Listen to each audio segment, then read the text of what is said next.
Oh, there we are. Hi there, this is John Drew here from Elevated Planet. And And Jolé Gabrielle from Elevated Planet. Sorry for the delay there for a moment. it's a satellite delay. We're several thousand miles apart. It's always extreme. Yes. Yes, in fact, 5,000 miles apart. Yeah. So anyway, we have for the program today, actually, we're going to have an interesting one on the basis that we are going to dig under the surface a little of what Lee Harrison, the Z's. He channels the Z's, and the Z's have said a few months ago, and they've repeated this on several occasions about the fact that mankind was enslaved a few thousand years ago. Okay, and I've heard this from so many different sources, and I was tapping into the wisdom of those who really do understand these things. I uncovered R.J. Spina today, this last week, and I'm really impressed. There's an interview with Emilio Ortiz that we are tapping into. But as well as that, we have our very own Aoibhinn Murray, who's based in Ireland, and she is one of the healers that is on the books of Elevated Planet as well. And she is incredible. And I did a couple of interviews with her. This first one we did was like a year and a half ago. And it's now, there was a section of that really totally aligned with this other one. So what we're going to do, we're going to start with Aoibhinn, and then it goes straight into the trailer for this interview between Emilio and RJ. So I think we'll let that sort of set the scene. So if you bear with me a second, I am going to put that online right now. Bear with me.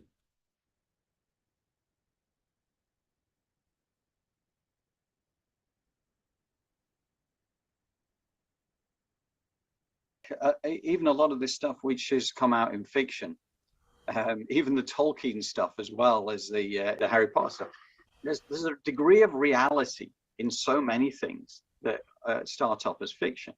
Well, John, there's a thing called revelation of the method, and you can look this up if you haven't heard of it before. Okay. And this is where they put information out into the consciousness. Yes. Before it happens. And that's how timelines are created. Let's call them the little gang who wouldn't be of the light workers ilk, who had control of the planet for a very long time. So they will place something into the consciousness through films, through adverts, radio, lots of different ways, and get it out there so the individual or the masses, in fact, aren't shocked when it actually happens. What they will do is often they will put you into trauma, like the news, as you probably know, puts people into trauma. The imagery is violent, person goes into trauma, then that energy can be used and misdirected and directed onto a timeline that they want to create. So this is one of the units that I teach, and so it's very important to be aware of your consciousness, because it is a war on consciousness, or a battle on consciousness that we're in at the moment, and be sure of that. Be placing your consciousness with love into areas, and being neutral, staying neutral as well, not being sucked in emotionally, doing your energy work so you're not sucked in emotionally, so you're not triggered. Or when you're doing your spiritual work, you're aware that you're being triggered so you can stand away. Yes. And I recognize what's going on here.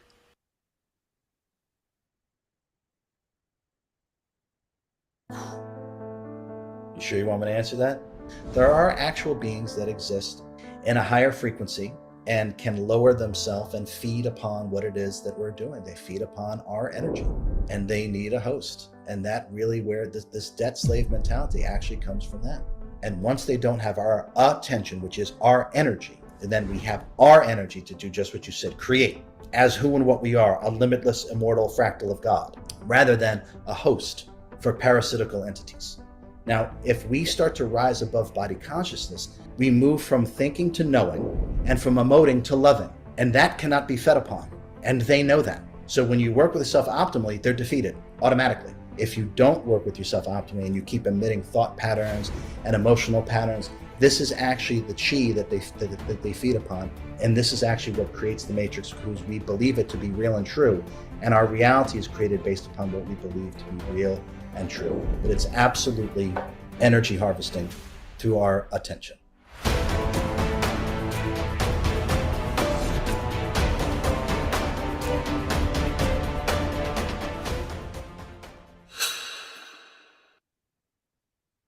Okay, so this is our first break point here.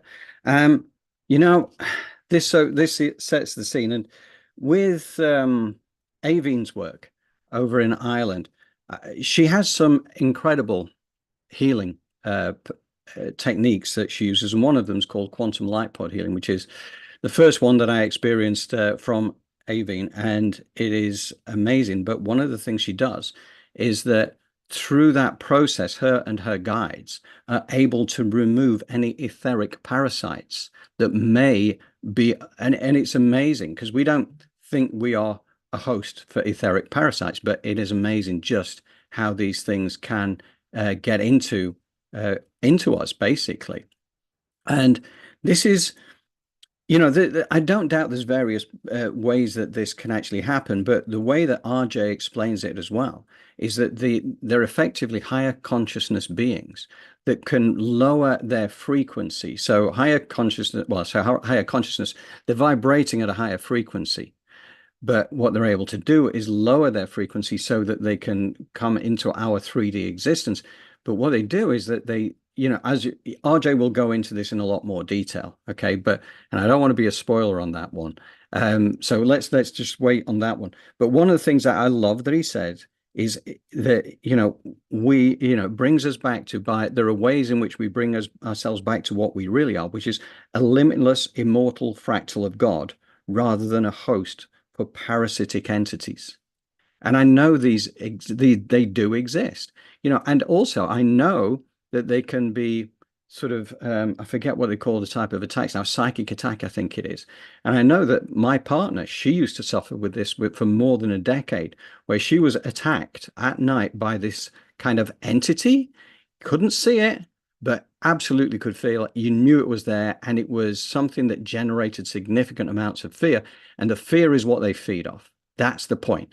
Now, when I met Jolé in 2020, one of the things I did, I got her to have like a transatlantic healing session for Emma, and Jolé was successful in removing that effective parasite that had troubled my partner for, you know, more than a decade on a regular basis, you know, and it really was something that created fear.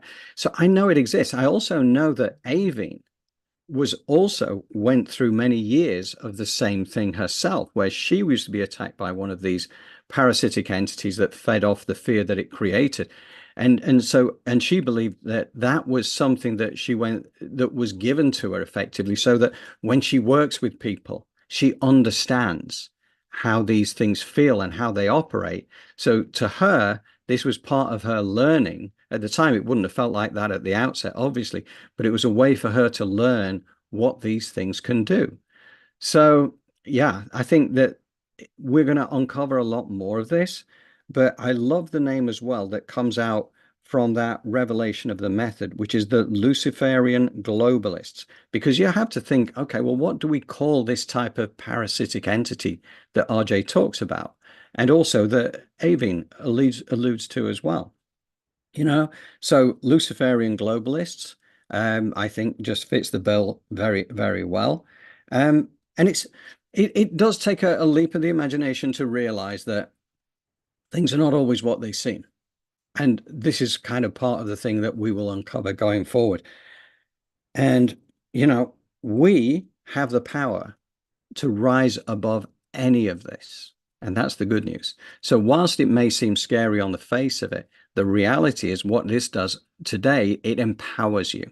It empowers you to realize that we can work with ourselves optimally to defend ourselves from this. Not just defend ourselves, but never, ever be troubled by these things again. So, you know, that's all I want to say on that first little section. So bringing in Jolé, what do you think, Jolé? I am here. Yes, I feel like, you know, but sometimes we can feel helpless. Like you think about, oh my gosh, I have parasites. What do I do? Now, there's this woman out there that has written a whole book about it. Her name is Hulda Clark, and she has a book on how to get rid of the parasites physically. However, it's really an intensive, you know, program. So I do believe that if we begin in the mind, you think Mm. about the mind parasites, what are they? Negative thoughts. So if we can start there with letting go of some of these negative thoughts or building a skill set to head them off at the pass, our body begins to follow. We begin to let go. But we also have to think about the gut, because the gut is the second brain in the body. So I want to take out mind and put brain, and take, for both the body and the head. Mhm. Right. And we know that these two places are where the parasites love to hit.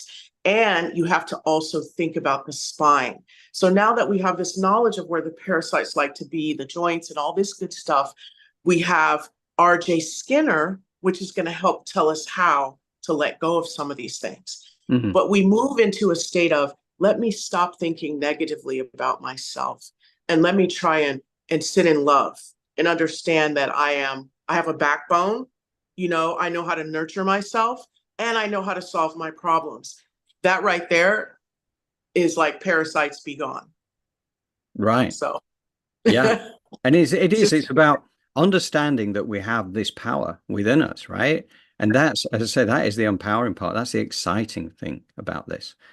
So should we do the next little section, which is interesting? It doesn't get straight into the meat and potatoes of this, as we would say over here, because there is this little section first, but it's an important section to understand because it helps to create a perspective when we think about these things as well. So should we dive straight in there, Jolé? yes, absolutely. Here we go.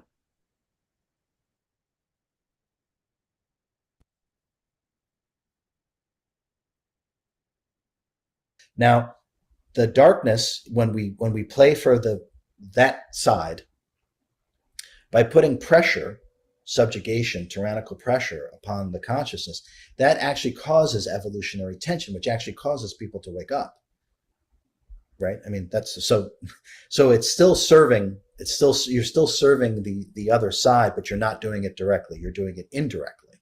So when I talk about what team you play for, you can think of like what you're doing. You are directly working with helping humanity evolve its consciousness and liberating itself. You're doing it directly, right? And there are people that are doing the opposite of what you're doing, spreading lies, misinformation, trying to control, and on and on and on, right? So directly, they're trying to hold it down. Both end up serving the evolution of consciousness anyway.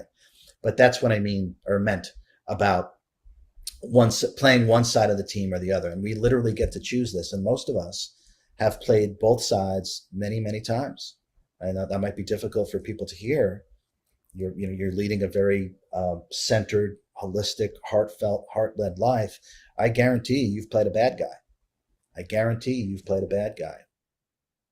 Right. So, again, next break. And I feel it's an important point. And this is something I learned relatively early on in my 6 years of researching this spiritual stuff, which I used to think of as spiritual nonsense, and then kind of uncovering certain things that really have blown my mind. But this idea, obviously, that, we've had past incarnations, okay? Part of what we have to do when we go through our various incarnations is experience different versions of living life. And I think it was Brian Weiss, one of his books I read early on. And what you get to find is that we've played all kind of roles. We've played dark roles. We've been murdered. We've been the murderer. We've done all sorts of things. Because this is part of overall growth. So when we get incarnated onto the planet, we do so with a plan of how things are going to play out, all the details like parents, soul family, this sort of thing, how it's all going to interact together. But equally, some people are playing for the light, like Emilio, right, who's doing the interview. He does a lot of this work, and he's shining his light into the world to help to elevate consciousness. Okay, brilliant. Now, on the other hand, there's the Emilio equivalents who are out there spreading the misinformation, and you don't have to look too far, right? I mean, there's plenty of it out there. This is why we have to, as we constantly say, be very discerning about what we accept as our truth. And as we always say, you have to be discerning about whether you would accept elevated planet as truth, because you have to find your truth. You are unique, and we honor everybody's perspective. But the bottom line is that we've played a lot of different roles. Now, what this tells you is that when it comes to those who are there helping, if you like, the dark side, we shouldn't judge against them, because we have been that entity. We all, you get back to the law of divine oneness, which is the first universal law, which is that we are all one. So regardless of the roles we play in these different lives, we all come from the same source. And even those who come down here to play the darker roles are still part of the one consciousness. We had that when we did the Conversations with God with Neil Donald Walsh, and the channeled God message was that, Hitler did nothing wrong, right? It was he did what he was supposed to do, and the people backed him up in his craziness to slaughter millions of people. But for a while there, he was just encouraged that he was on the right track. So there are dark roles and there are light roles. And basically, we can elevate ourselves into a world of unspeakable beauty, right? And this is where we're getting to with all this. But I find it very interesting that, it helps to put this perspective in place that says that we do not necessarily, just because people are representing the dark side, we still offer them love. We still offer them love. We don't, if we go into hate against those who are practicing the dark arts and making life difficult, the problem is that we're perpetuating the issue. We're still stuck in that hate or love kind of situation, which is not good. Jolé, what do you think? I think we should just integrate and heal it in the moment. And when we do these theta healings, so that's what I'd like to give an offering, but I'd just like to add a little bit of context to it in terms of what's happening. When we speak about theta healing, it's a brainwave. And there's been a lot of lifetimes, we believe, and a lot of years that we have on this earth plane. We probably are many dimension, many parallel lives. So there's a lot of energy around some of these dark lives, right? So when we do this work, it's just about saying yes to this so that the dominoes can start to fall. So we sometimes think, oh my God, we're going to sing Kumbaya by the fire and be transformed. Yes, in some cases we can be, but oftentimes this is why we call it a practice. So why don't we just take a deep breath in, put our feet flat on the floor. If you can close your eyes for a moment. I'm going to go up into the ether and do a positive teaching healing, negative teaching healing, trauma teaching healing, to ask the divine to integrate all of our dark lives and allowing for them to inform the light, to inform the expansiveness, the abundance, and to lock in with the benevolence of the laws of abundance, but to also come from a place of neutrality. That's quite a prayer, isn't it? But we really want our minds to relax, to understand what we need to do so that our body can go and heal. So we can let go of these parasites and allow for the light to come in the highest and best way with grace and ease. Thank you. It is done, and so it is. Wonderful. Thank you. Thank you. Thank you. Thank you. Instant healing there.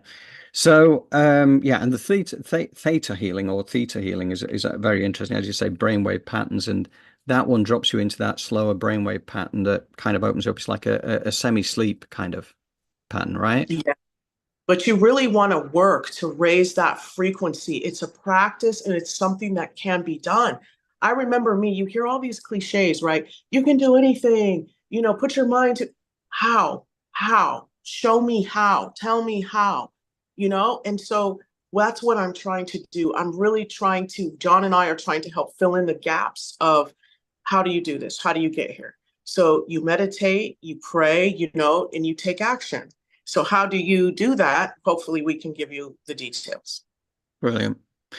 Wonderful. Okay, right. Well, we're going on to the next section, which does get into the meat and potatoes. So here we go. Bear with me a second again.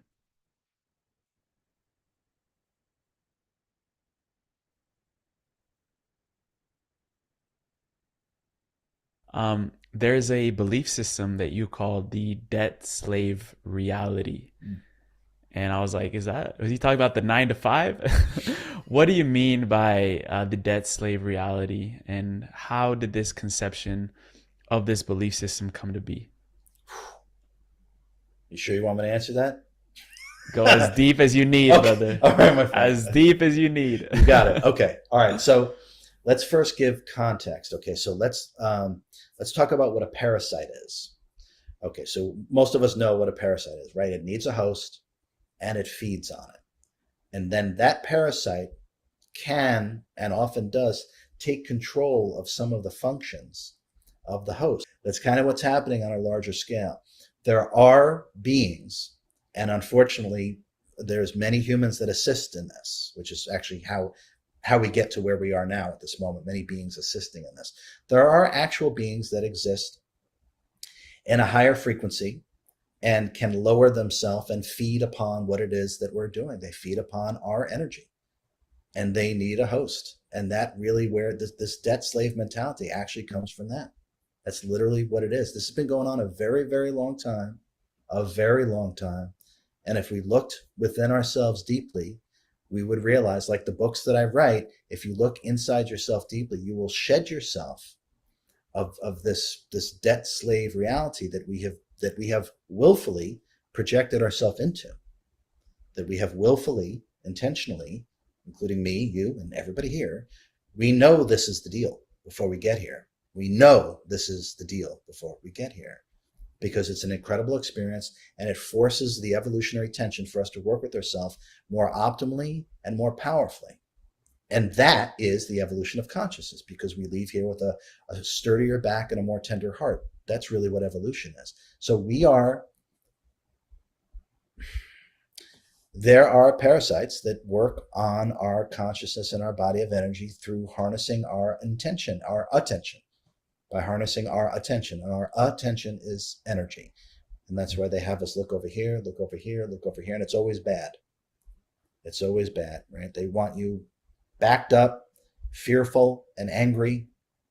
They want you to believe what it is that's put out there, because once you believe it, you actually create it for them. We create the matrix. The matrix is inside your mind, and you actually create it for them. So the debt slave mentality does have to do with parasitical type entities that operate, whose intellects are far superior to the human intellect that we're currently using in this timeline. It's not superior to our higher mind at all. But to our intellect, absolutely. Absolutely. So once we learn how to detach and discern, they won't be able to harness our attention, which is energy. And once they don't have our attention, which is our energy, then we have our energy to do just what you said, create. To create as who and what we are, a limitless, immortal fractal of God, rather than a host for parasitical entities. Now, I could go further and further and further and darker and darker and darker, but it's not necessary. And let me just say two more things about this, Emilio. These parasitical entities that I'm talking about, I'm not impressed.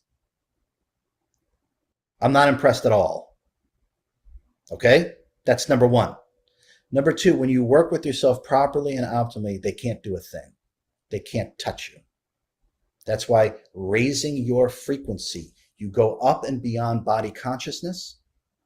You surpass the ego-mind identity, which is built upon and with the electromagnetic interference of what is broadcast here, the matrix, which is what forms the ego-mind identity, the EMI, the electromagnetic interference. When you raise your frequency by turning your dial, you're not affected by what goes on here. You're not affected by what goes on here. That's the key, to raise your frequency, to ascend the frequencies. And then these parasites that actually feed upon thoughts, emotions, low frequency. Thoughts and emotions are low frequency. All of them. Thoughts and emotions are low frequency. Now, if we start to rise above body consciousness, we move from thinking to knowing, and from emoting to loving. And that cannot be fed upon. And they know that. So when you work with the self optimally, they're defeated automatically. Automatically. If you don't work with yourself optimally and you keep emitting thought patterns and emotional patterns, this is actually the chi that they feed upon. And this is actually what creates the matrix, because we believe it to be real and true. And our reality is created based upon what we believe to be real and true. But it's absolutely energy harvesting through our attention. Energy harvesting through our attention. Yeah, that is, it's interesting stuff. And you know, this debt slave reality kind of idea, again, this fits with so many people that, or beings or channelings or whatever, from so many different ones that, you know, what I really liked about this is it's way more specific. It gives us a much better flavor. And between that and what Aoibhinn said at the outset, you know, about this, what do we call it? The revelation of the method, that, you know, again, it fits. It's this Luciferian globalists, because one of the things he talked about, obviously, there are these beings who are of a higher frequency, but they are being assisted by a large number of people who are here on the earth, who are here to help them achieve their goals. And part of their goals, you know, as parasites, they feed off our fear, they feed off our low frequency energies. And I think that this is something, again, that we talk about. They're harnessing our attention by giving us things that are always bad. Now, what do we think about, okay, when you watch the mainstream media and you look at the news and you look at various things, they're all, you know, all about the dark parts of life. They're not about the light, or rarely. You know, it's not universally the case, but certainly so much of it is about negative goings on in the world.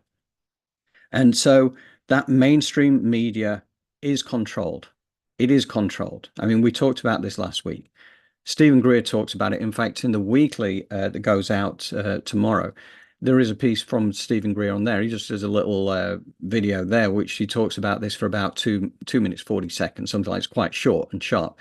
But he knows, right? He knows the way that a lot of the work that he's put out there, which is mind-bendingly good and really moves humanity forward, but it doesn't fit with the agenda of these higher frequency parasitic beings. So they want to block that out. They don't want people accessing that. Now, we can in this day and age, fortunately, because of the way that a lot of social media works, we can get around that. We can get the good stuff out there. But at the same time, when you watch the news, it's all about wars, killings, murders, stabbings, reasons to hate, and reasons to hate people elsewhere in the world. Division energy is super strong, right? And you know, sometimes you are encouraged into a position where you feel, right, okay, well, I am here to fight for the light.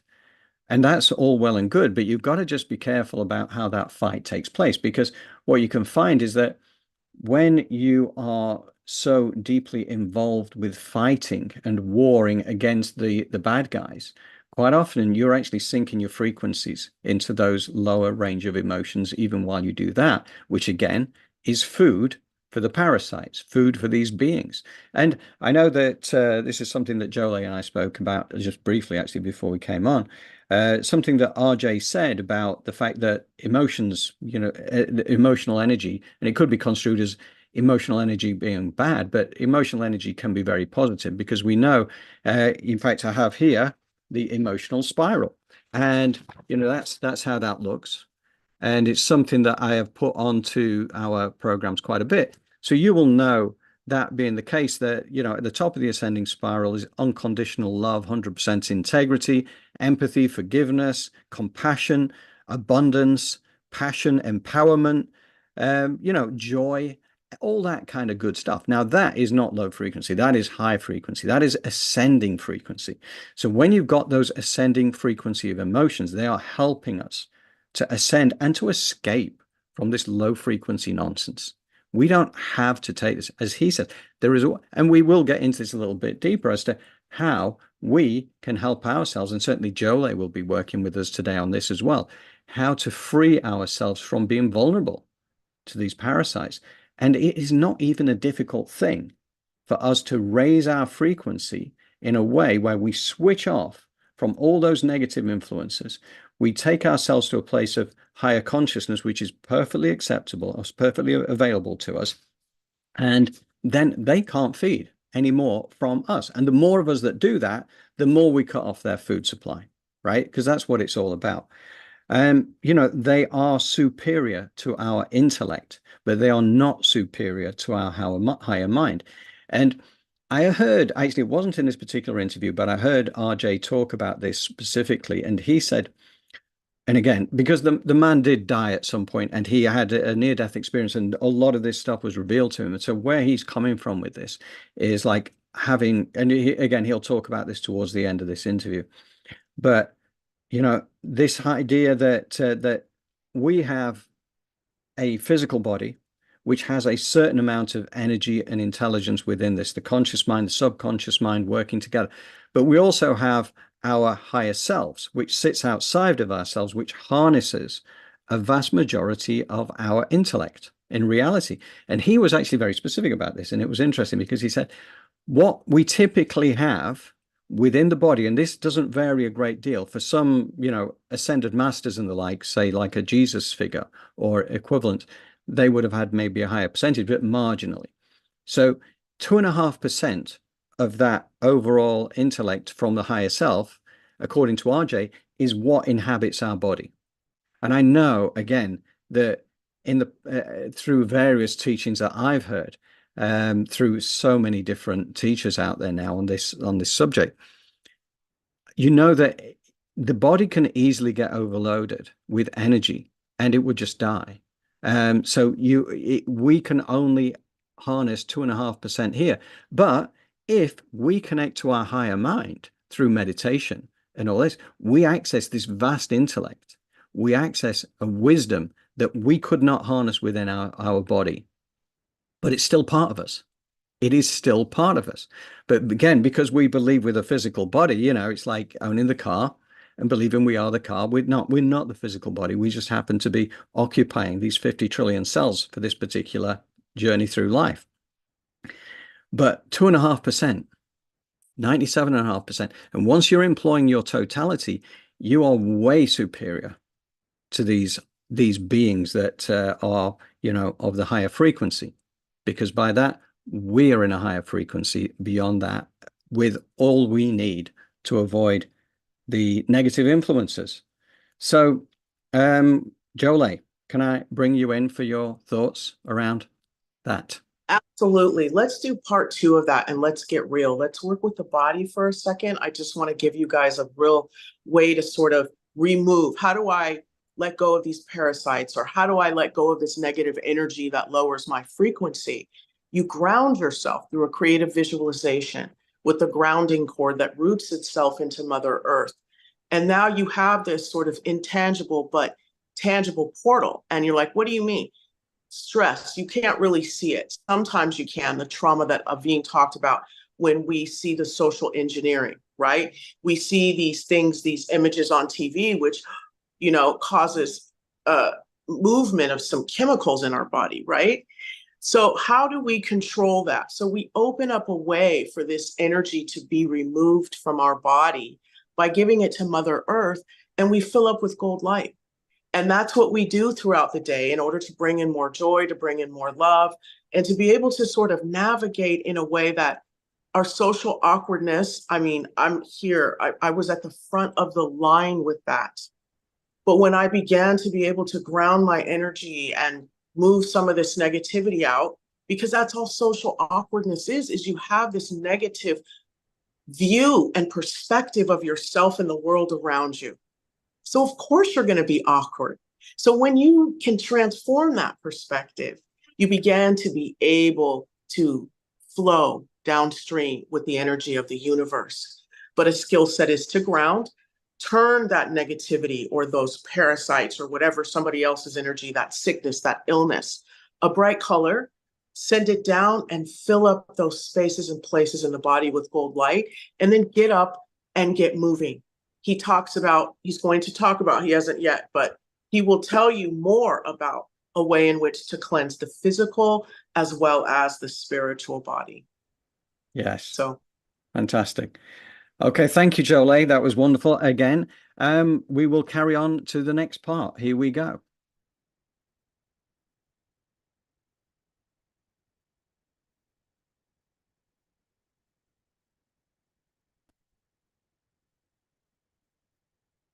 Hmm.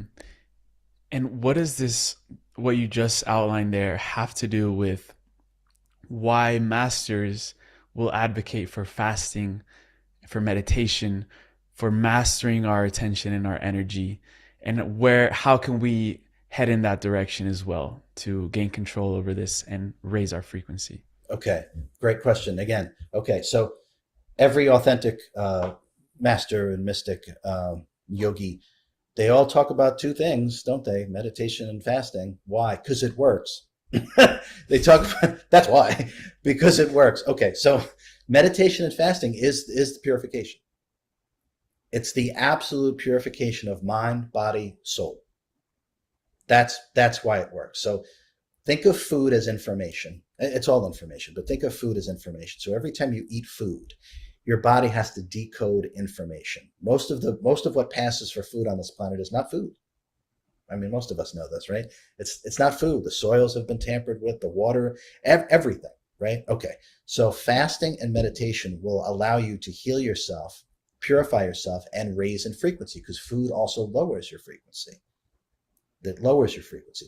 Meditation allows you to move past the patterns of conscious egoic mind into your higher mind, into who and what you really are.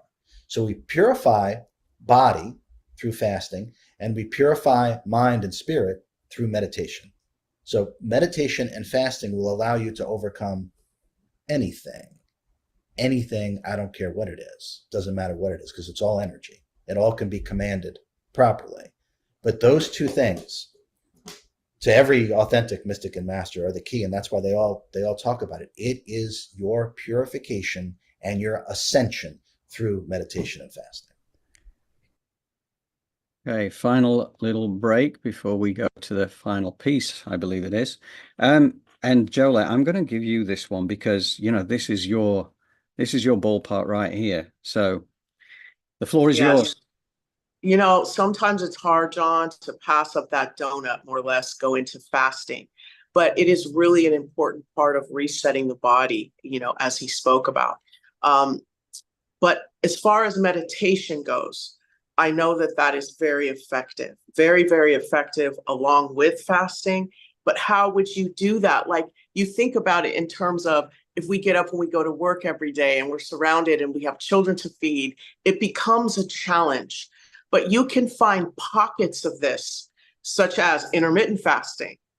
So don't think you have to go down this road of being extreme, as much as there may be time you need to make a decision. Give yourself 24 hours of a water fast to try and reset yourself so you can get clear as to the next steps, while you creatively visualize the outcome. So when we put these two things together and we meld the body and the spirit, we began to really create some momentum towards our goals. So in terms of getting the body ready, what I would suggest is breath work, breathing in and breathing out during those times of hunger, during those times of stress, when you cannot feel the need to, I can't ground right now, but you can slow your breath down, slow your heart rate down, and get into a place of neutrality, where at least you can become a part of the scenery, if nothing else, bring your aura in to where you can, hey, I need a moment to where this energy is a little too intense. So there's things that you can do to protect your physical body, as well as move it into a state of calmness and peace, which then allows for the physical body to relax and feel safe so you can do your work and reach your goals. See, that's really what it's all about. So in those moments, breath is important, grounding is important,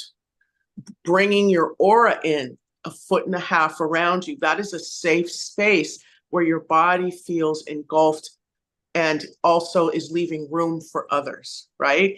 You're like, what are these numbers? Throughout the years, the ancients have figured out mathematically the inches of the grounding cord, such as the crown, it's limitless. You know, you want the divine energy to come in.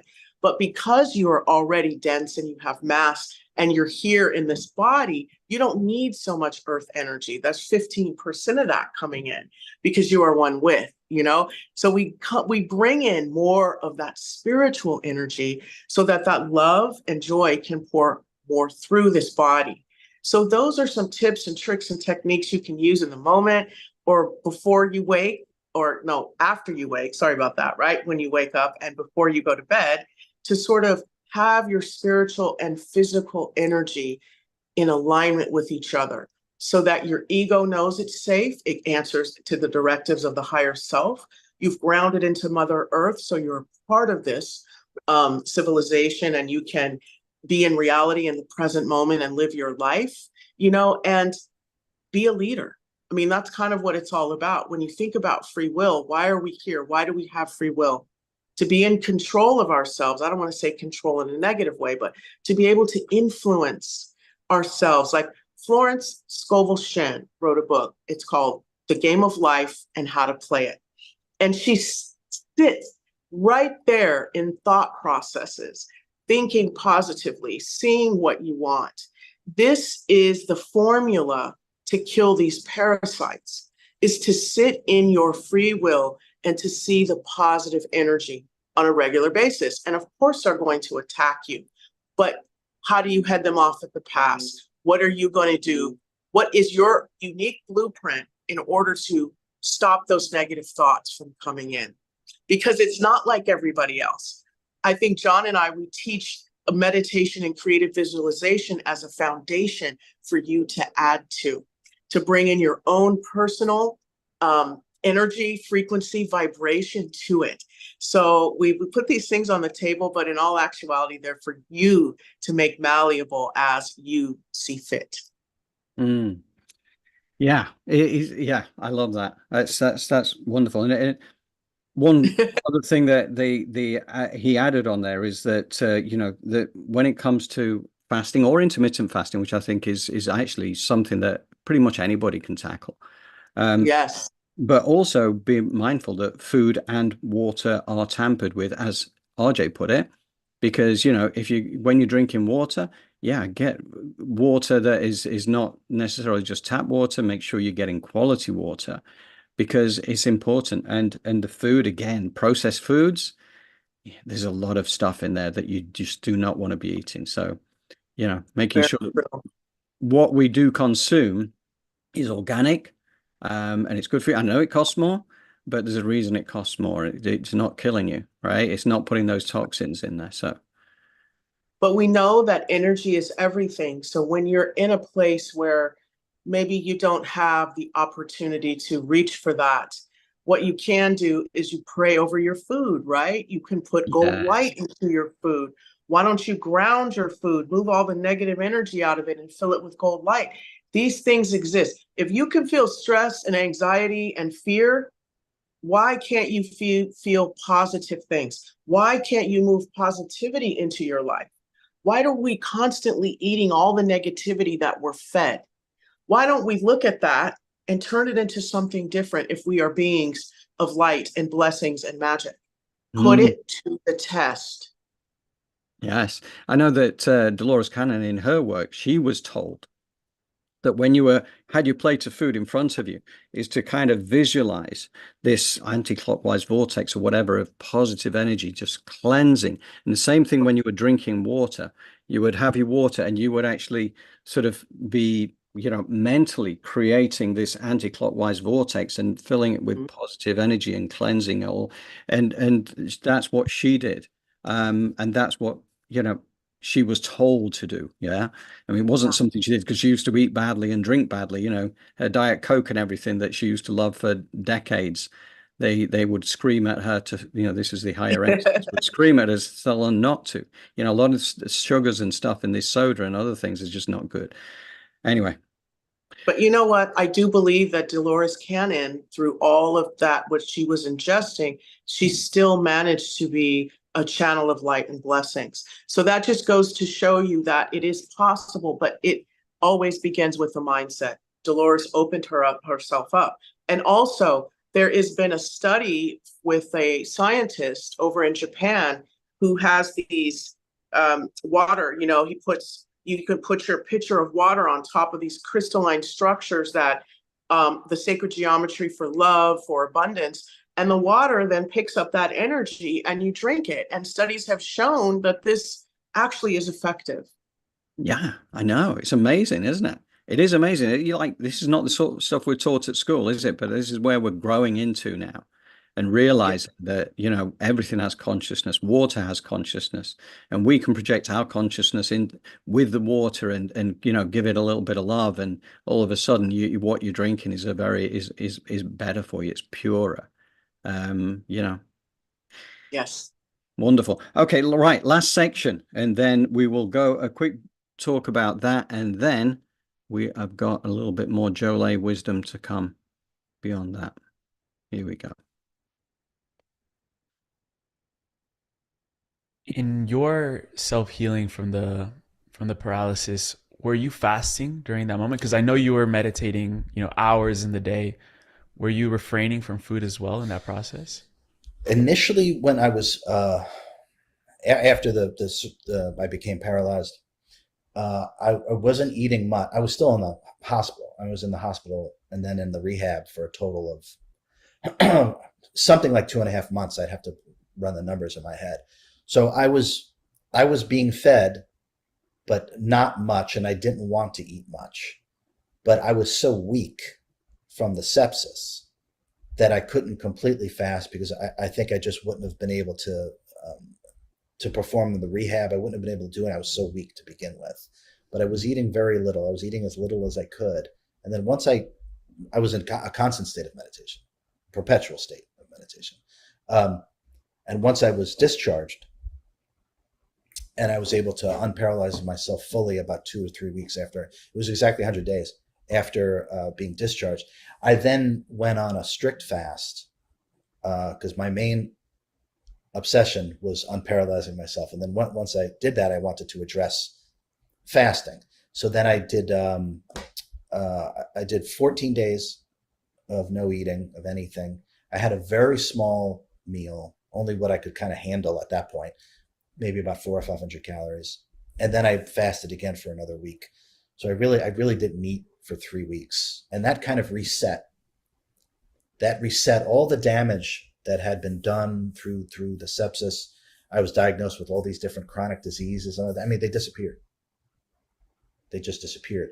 Now, part of it is from the fasting. The other part is the ascended frequencies healing technique. And one of the things you do is you learn how to turn off the program of illness. Just like you delete a program from a computer, in a higher state of consciousness, you can actually turn off the programs that you're running. So that was also one of the things, as well as the other steps in the ascended frequencies healing technique. But fasting and meditation, there's nothing that can't be cleansed. Nothing that can't be cleansed through fasting and meditation. And if anyone is thinking about fasting past, like 24 hours, this kind of thing, do it with someone who's supervising you, someone who's with you, okay? Because you can get dizzy, you can get weak, you could have low blood sugar. I mean, we have to be mindful of this, okay? So if you're interested in that, make sure you do it under supervision. But I can't recommend fasting enough. If it's done properly with supervision, you check your blood sugar, you check I was constantly checking everything when I was doing this, because I barely ate for 3 weeks. I had one tiny meal in 3 weeks. So I wanted to make sure, and I got dizzy several times. Several times I got dizzy. I remember one time I stood up, I had to sit right back down. I got so dizzy, right? But you'll also know, let me just add, you'll also know when it's time to eat. You'll know when it's like, you know what, I better eat something. So I remember that feeling. I was like, you know what, I better eat. It's time to eat now. So, but you can reset everything. I got rid of all those genetic chronic diseases, which are impossible, through the ascended frequencies technique and through fasting. There we go. The end. So,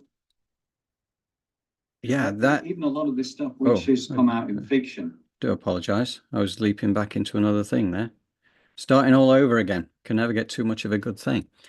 So, Yeah, I do find again that where he's talking, so basically we struggled with, he had sepsis, and I know that he actually clinically died there for a while, which is when he went on this like near-death experience where he only suddenly understood so much about what was going on, a bit like with Anita Moorjani when she died, when she was riddled with cancer, all her vital organs failed. She went over to the other side, came back knowing instantly that she would be better, and within 5 weeks she was completely cancer-free, and no treatments ever required after that.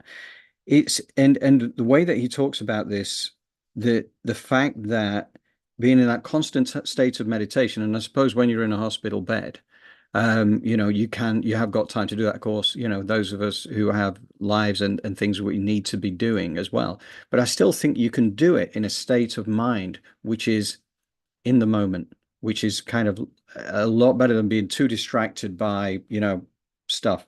But again, it's one of those things. Everything is a practice. And I think Jolé really helps us get us into that state of meditation where we can kind of, exist much more of our day within that higher state than we've done in the past. So that again is something that we work on. I know that RJ was told that he would never walk again, right? And within a relatively short period of time, he unparalyzed himself through the gift of fasting and meditation. There is nothing, he says, that cannot be cured through a mix of meditation and fasting. Now, okay, everybody has to, make their own mind up on that. And, but you can turn off the program of illness, as he put it. I find that really interesting. And certainly there are a lot of examples of people out there who suddenly got it, like Anita. But there's Anita and RJ are not the only two out there. There are thousands upon thousands upon thousands of examples of that, if not more. But anyway, at this point, I'm going to bring in Jolé. Here I am. Yes, she is. Yes. And so do we want to get into the meditation really fast? Yes, indeed. I am ready with our 432 All hertz right. spiral whenever you're ready, Jolé. I really feel as if forgiveness is such a huge issue. I mean, you can forgive yourself last month, last week, yesterday, 2 hours ago, and still need to bring in more. So let's put our feet flat on the floor, our palms face up on our thighs. Close our eyes. For those of you laying down, keep your feet flat for the first part of the meditation. As you start to breathe with the rhythm of your body, it's important that you focus or concentrate every once in a while. Bring your attention back to your breath, for sure, so that you know you're breathing at a very safe and comfortable rate with your body as you visualize, to let your body know that it's safe for you to have the things that you're seeing. It's safe for you to live a life of optimal health. It's safe for you to sit in financial prosperity and abundance. And it is safe for you to have loving, easygoing relationships grounded in joy and peace. It's easy for you to bring in all of the things that you want in this life because you know how to behave, treat others, your perspective is positive, and you are resilient. So command that heartbeat to sync up with that breath. Ground your energy with the grounding cord of a natural earth element, one that resonates with you. Mine is going to be a quartz crystal, grounded and rooted into Mother Earth. I'm going to call in my golden rose-shaped scrubbing bubbles. You do the same, blanketing the inside and the outside of your grounding cord, all the way down to the very last hair on the root. As these do their work, taking off anybody else's energy, anything you're ready to let go of and release, any illness and disease, let that do its thing as you bring your awareness into your heart, your chest. You're going to pull in your aura to be 1.5 feet around you. Call your higher self to sit at a comfortable distance above your head. As you snap in your astral body, feet in feet, knees in knees, hips in hips, hands in hands, elbows in elbows, shoulders in shoulders, head in head, fitting inside of your body like a hand fits inside of a glove. Take a deep breath in, exhale, open the bottoms of your feet like you would the lens of a camera. Call in 15% earth energy to travel up the side channels of your legs. What we're doing is running energy. In order to elevate our vibration, we must align with Mother Earth as well as the divine, and let them do their work within our bodies, our minds, and our spirits, so we can move out of darkness and into the light and remember who we really are.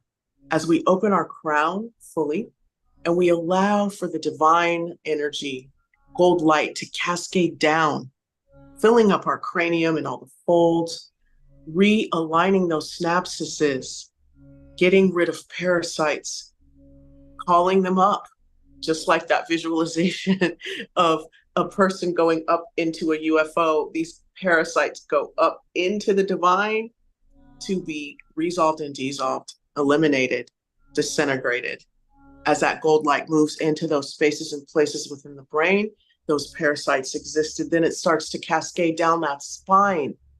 As it cascades down that spine, opening up the vertebra, looking into each and every part of the spine. Are there any parasites here? Any snaky type of energy? Let's move that. Let's shine the light there.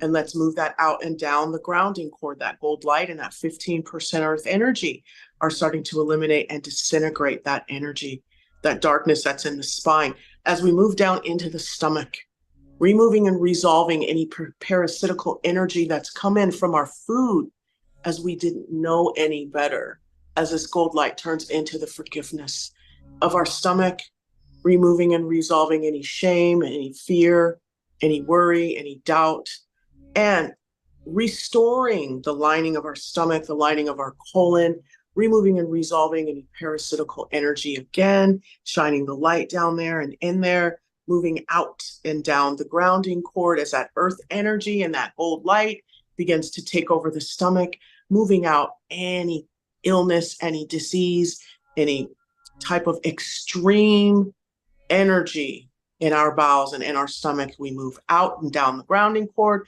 filling up with gold light, optimal health. As we move it down the legs, it fills us up like water fills up a cup. Sit here for a minute and feel this energy of love, of joy, of forgiveness, moving out dis-ease and illness down the grounding cord, filling us up with gold light as this 15% earth energy and this 85% cosmic gold mixes in and begins to sprout out our feet, hands, and crown chakras, filling up our aura layers, moving out any disease, any illness, any type of call of the wild to these parasites are resolved and dissolved with this energy.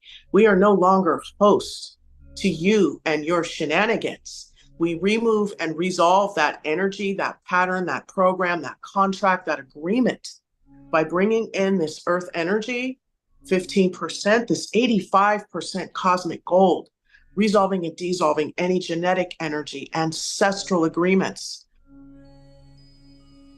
and bringing us into a state of healing, of optimal health as this energy cascades down the first aura layer, the second aura layer, the third, fourth, fifth, and so on, creating this nice little bubble of golden light, purity, forgiveness, and love all around us. Breathe in, check in with that breath. Breathe with the rhythm of your body, knowing that you are filled up with the love and the nurturing and the memories of Mother Earth and the future joy, love, and creativity of the divine. And when they come together to create this road of gold in front of you, straight to your goals, straight to your good, as you are aligned and plugged in to the laws of the universe. As this beautiful earth energy, 15% of it, of a color that resonates with you, and that 85% cosmic gold life force energy moves throughout all of your bodies, your veins, your muscles, your cells, your bones, sprouts out your feet, hands, and crown chakras, filling up that personal space and that aura layer, bringing you to a high vibration and frequency so that you can magnetize in your highest good. Take a deep breath in, exhale. We're going to put a golden sun above our head, and inside we're going to have divine forgiveness.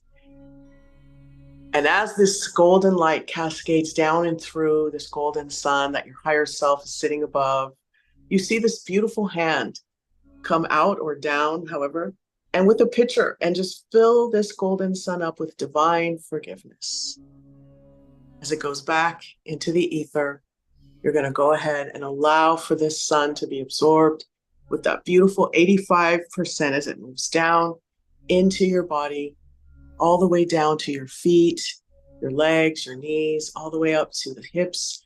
It comes up into the stomach, the chest, into the hands, the head, pushing out into the aura layer and becoming one with this ocean of beauty and divine life force, 85% coming in from the crown and that 15% coming in from Mother Earth, of a color that resonates with you as this essence moves throughout your body into your aura layer and personal space, sending these positive messages out into the universe.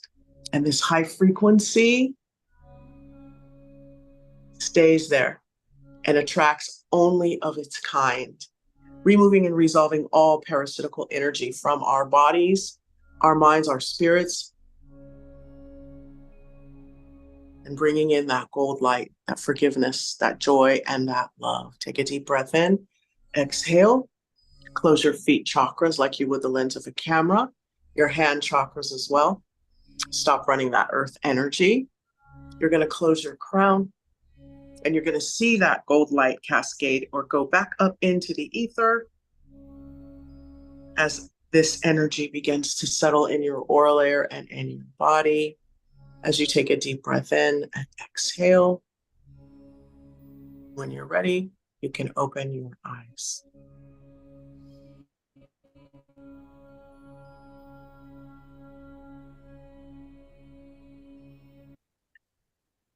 There we are. Wonderful. I feel cleansed. I've been cleared of anything that shouldn't have been there. That was beautiful. Thank you, Jolé. And you be tested. So when you are tested, what is it that you are going to use to say, get behind me? You know what I mean? Or, hey, I don't know who you are, but you don't belong here. Mm-hmm. So let's think about what that looks like. Yes. And I think this is the empowering part about this, is that we actually have control over this. But the first thing you've got to do is understand what is actually happening in the first place. And that is what this show is all about, is actually showing us what we need to do to get our power back, to not give way, not to be dragged into the negativity, to see what's coming through on the media and realizing we have a choice about what we consume, whether it's food, drink, or what we take in through our senses, watched on TV or on social media or whatever. If it's not taking you to a place of love, if it's not taking you to a place of understanding, maybe you need to reconsider whether that should be part of your diet. So, correct. Thank you, Jolé. Thank you again to our Elevated Planet community. The newsletter will go out tomorrow with the recording of this show. And thank you for being with us. Absolutely. Thank you, Jolé. And okay, and we shall see you in a week's time, hopefully, fingers crossed. And with yet more stuff to blow your mind. Thank you. Take care.